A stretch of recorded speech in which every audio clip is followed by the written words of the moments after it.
As a high school chemistry teacher, one of the material worlds modules that I use in my curriculum is polymers.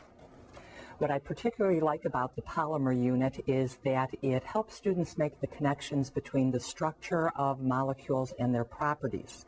This is so much a part of the National Science Standards, physical science standards. In addition, the polymers and the other modules help students integrate the technology standard or inquiry by design into a middle school or high school curriculum. I put it into my curriculum after a unit on bonding where students have learned about polarity, but it also can be placed obviously into a unit on organic chemistry. All of the activities that students do within the module prepare them to do the design project, which is to create a new application or a hopeful improvement on an existing application for a polymer. The first activity is called Changing Polymer Pellets, and it's the hook to kind of pique students' interest in polymers. They experiment with a polymer that's a soil additive called Soil Moist, and they're asked to make predictions on how many times or how much water Soil Moist can absorb. And after a little bit of water in 15 or so minutes, Soil Moist does absorb about 200 times its mass in water. This gets students to learn about cross-linked polymers and the fact that when the polymer chains are bonded across the chains, they allow the polymer to act like a sponge. But what's really nice, what you observe happening in the classroom, is students ask further questions. The teachers love to hear, like, what would happen if we use distilled water instead of tap water? Or what would happen if we let this sit overnight? And it's always good to encourage students to pursue those questions. Although one question you probably don't want them to pursue is what would happen if you put the soil moist pellets in the sink, because that gets to be a little bit messier than most people want to cope with. The second activity is the Polymer Hunt, which gets students to realize that polymers are really all around them. And this can be done as a classroom activity or as a homework assignment. Sometimes I've asked students to bring in samples of polymers, and we get a wide array of things that students do find to bring in. Often students are aware of recycling codes. So one place they look for polymers is in their recycling bin, and it's a perfect time to talk about what those different numbers mean in terms of the types of polymers, and to then again start to say, well, what are the differences in properties given the different structures? Often differences come up also between natural and synthetic polymers. Most synthetic polymers are some variation on a plastic, but leather and many kinds of foods are examples of natural polymers. In Activity 3, students learn about the property of viscosity, or resistance to flow. In the first part, they're given vials with materials with different molecular weights, and they compare their viscosity by timing how long it takes for a bubble to go from one part of the tube to the other end.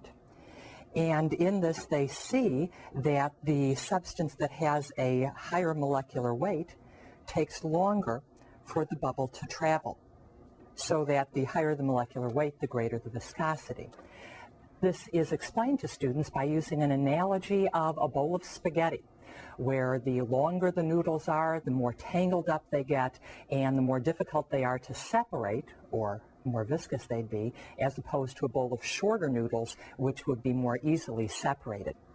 It also gets students to think back to the materials that they brought in during their polymer hunt, where they now can kind of realize that most of their polymers weren't liquids, but solids. So most of the polymers in our everyday life are very long molecules with very high viscosities that in fact make them exist as a solid state. The second part of the activity has two goals. The first is for students to continue to see the relationship between concentration, between molecular weight, and now also concentration and viscosity by comparing the spreadability of different lengths of a polymer and different concentrations. As they spread the polymer on a slide using a pipette, They see that the longer the molecular weight, the more difficult it is to spread. And in addition, the second goal is this process is a skill known as casting, which is one of the common ways polymers are applied to surfaces, and one way that students may be applying polymers to surfaces in their design project. For example, a student may choose to apply a polymer to a baseball to try and make it waterproof. In Activity 4, students test the strength of different polymer films. They cast slides of 3 different molecular weights of one polymer, polyvinyl acetate, and let those slides dry to form polymer films. This usually takes a day or two, so often I have students do this at the end of Activity 3 after they've had some practice in the skill of casting. After the films are dried, they're removed from the slides and hung between 2 clips on a ring stand with a weight suspended from the bottom. By measuring the length of the polymer film over different periods of time, students see the relationship between molecular weight and tensile strength specifically. And the longer the molecular weight, the greater the tensile strength, because the less stretch there is in the film. Activity 5 is the key activity in the module. In this one, students see the relationship between different polymers and their ability to absorb water. Slides or watch glasses of 3 different polymers are casted: polyvinyl alcohol, polyvinyl acetate, and polystyrene, allowed to dry and then soaked in water for a period of time.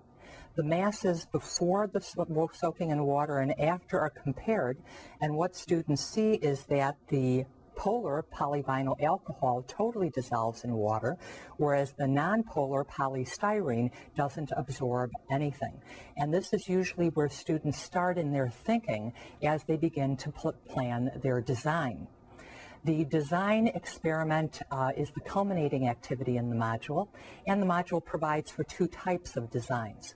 One is more structured, where the students as a class design an optimal humidity sensor by dissolving some cobalt chloride in a polymer solution.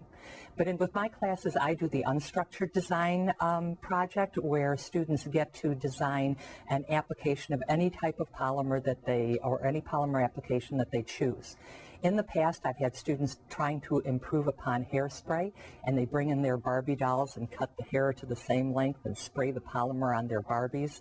They've tried to make a better roach motel, tried to make nylons more run-proof, and tried to waterproof just about everything that you could think of waterproofing. This is really challenging for students, especially coming up with the question and then figuring out what data do I collect to allow me to decide which is the best prototype for my design. But at the end of the year, when I have students reflect on their year of chemistry, most say that this is one of the more significant things that they've done, even though it is a challenge.